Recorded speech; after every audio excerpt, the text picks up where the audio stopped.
Bienvenue ce matin à cette merveilleuse journée du jeudi. Nous bénissons notre Dieu pour la grâce infinie, sa miséricorde, ses compassions pour nous.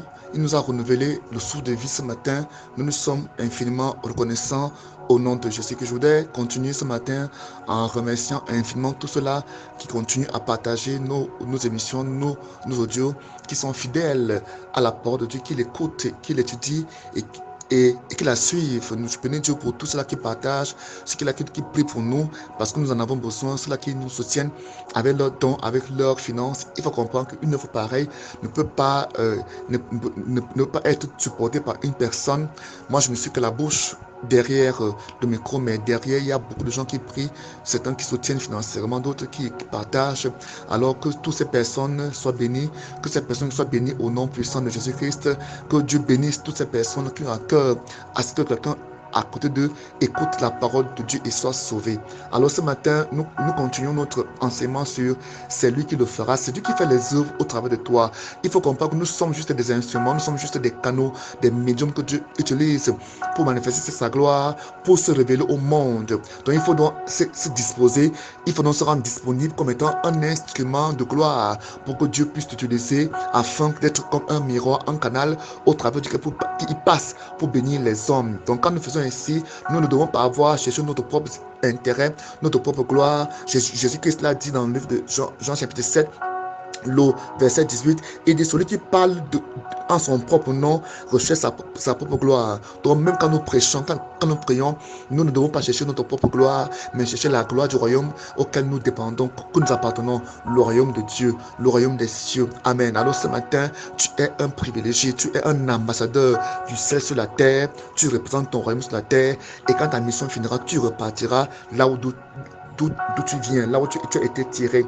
Il dit donc, si quelqu'un est décidé à faire la volonté de Dieu, il reconnaîtra bien si mon enseignement vient de Dieu ou si je parle de ma propre initiative. C'est ce que la Bible dit. Celui qui parle en son propre chef, en son propre nom, recherche sa propre gloire. Mais si quelqu'un vise à honorer celui qui l'a envoyé, et toi, c'est un homme vrai, c'est un homme qui fait la vérité. Il n'y a rien de faux en lui. Alors, Dieu veut que vous vous disposez. Dieu veut que nous nous disposons en tant que ses instruments, que ta bouche soit sa bouche. Dieu n'a de bouche que nos bouches. Dieu n'a de pieds que nos pieds. Dieu est venu habiter en toi pour marcher sur la terre et opérer et faire des miracles, faire des prodiges. Jean chapitre 12, verset 49 au verset 50 nous parle de manière claire et profonde. Là, c'est le Seigneur Jésus-Christ qui parle clairement à ses contemporains. Il a dit, car je n'ai pas parlé de ma propre initiative. Je n'ai pas parlé de ma propre initiative. Donc, les paroles que nous enseignons, les paroles qui sortent de nos bouches désormais doivent être des paroles qui viennent du Père. Nous devons comprendre que nos bouches sont, n'est-ce pas, la voie par laquelle l'Esprit de Dieu s'exprime. L'Esprit de Dieu, n'est-ce pas, ouvre, n'est-ce pas, au travers de notre bouche. Il distille la connaissance, il distille de la sagesse, il distille, n'est-ce pas, de la sagesse, il distille, n'est-ce pas, des choses sacrées, des choses cachées aux hommes. Donc, disposons-nous au travers de nos bouches, au travers du fruit de nos lèvres. Je vous avais enseigné il y a plusieurs jours, plusieurs semaines, plusieurs personnes peuvent aller, n'est-ce pas, voir dans nos émissions passées. Je vous ai appris que nos bouches ont été créées pour glorifier, adorer, louer le Seigneur. Donc nos bouches ont été créées pour ça. Et par rapport aux hommes, nos bouches ont été créées, n'est-ce pas, pour annoncer la grandeur de Dieu aux hommes. Pas de parler des choses inutiles, des choses vaines, mais plutôt de glorifier le Seigneur dans notre vie. Amen. Alors ce matin, je voudrais te bénir ce matin et comprendre et te faire comprendre que ta bouche n'est plus ta bouche, c'est la bouche de Dieu. Jésus-Christ l'avait compris. C'est quoi il dit que celui qui me méprise et qui ne tient pas compte de mes paroles a déjà son juge. Car cette même parole que j'ai prononcée, elle le jugera au dernier jour. Mais il dit, je n'ai pas parlé de ma propre initiative. Le Père qui m'a envoyé m'a ordonné lui-même ce que je dois dire et enseigner. Donc notre enseignement que nous vous donnons ne vient pas de nous. Cela vient du Père qui nous impose de vous enseigner ce que nous sommes en train de vous enseigner présentement. Donc celui qui reçoit ces enseignements reçoit la parole de Dieu pour sa vie et il est béni. La Bible dit que, oh, je sais bien, l'enseignement que m'a confié le Père, c'est la vie éternelle. L'enseignement que Dieu nous a confié, c'est la vie éternelle. Et mon enseignement consiste à dire fidèlement ce que le Père m'a ordonné de dire. Vous voyez que ce soit les œuvres ou que ce soit les paroles, c'est le Père qui est responsable de tout cela. Hier, nous avons dit que nous avons été créés en Christ pour une vie riche en nouveau born que le Père a longtemps préparé à l'avance pour que nous, aujourd'hui qui vivons en Christ, nous les pratiquons. Donc, même les œuvres que nous faisons, c'est le Père. Même l'habillement qu'on a maintenant, c'est le Père. Tout ce que tu n'y a rien. La Bible dit que même tes cheveux de ta tête sont comptés, sont tous comptés. Donc le Père tient à toi. Même ton habillement vient du Père. Même ta respiration vient du Père.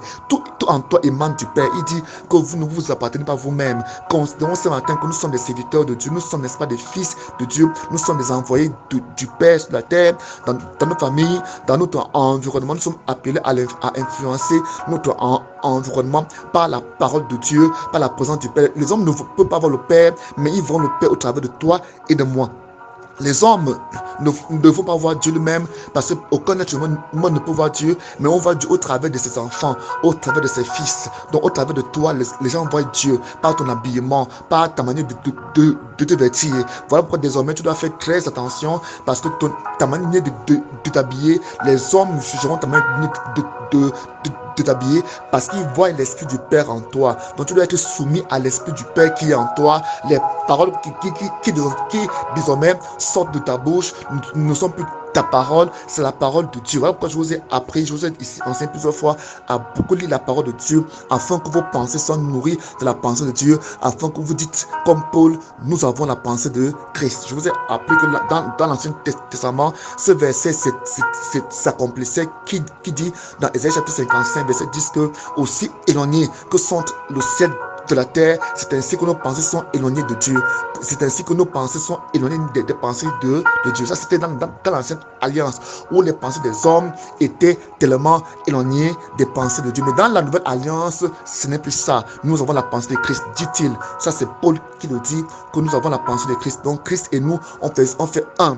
Dieu n'est plus tellement éloigné, il est en nous, il vit en nous, il réside en nous. Donc, si tu as en toi la pensée de Christ, tu as aussi la parole de Christ, et tu fais les œuvres de Christ. Tel est ton héritage. Telles sont les œuvres riches.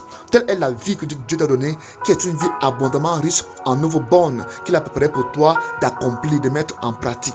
Donc ce matin, tu es béni, tu es infiniment béni au nom de Jésus-Christ. Donc ne méprise pas ces œuvres-là. Et je t'ai dit, je vous ai enseigné depuis hier que ces œuvres, tu les fais indépendamment, n'est-ce pas? Pardon, dépendamment de Dieu. Donc tu te remets à Dieu parce que c'est lui qui met en toi la source, qui met en toi l'énergie, la grâce, la force, la sagesse, l'intelligence de les accomplir. Jésus nous a dit qu'il fait les choses, qu'il fait les œuvres qu'il voit au Père. Donc on doit prier, demander au Père de nous montrer ces œuvres, de nous accorder la grâce de voir les œuvres qu'il voudrait que nous pratiquons. C'est ce que nous devons prier. Ainsi nous voulons que notre vision, notre manière de voir sera identique à celle de Dieu. Dieu te montrera ses pensées et ses pensées deviendront tes pensées. Et ainsi tu agiras non plus comme un homme, mais comme Dieu lui-même agit. Alors ce matin, je voudrais que tu puisses avoir cette conviction que tu es un privilégié. Tu es un privilégié. Tu es un privilégié. Amen. Verset 30, il dit,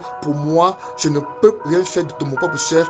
Je juge seulement comme le Père me l'indique et mon verdict n'est pas le mien, c'est le Père qui m'indique cela et mon verdict est juste car je ne cherche pas à réaliser mes propres désirs, mes propres motifs, ma propre volonté, mais à faire la volonté de celui qui m'a envoyé.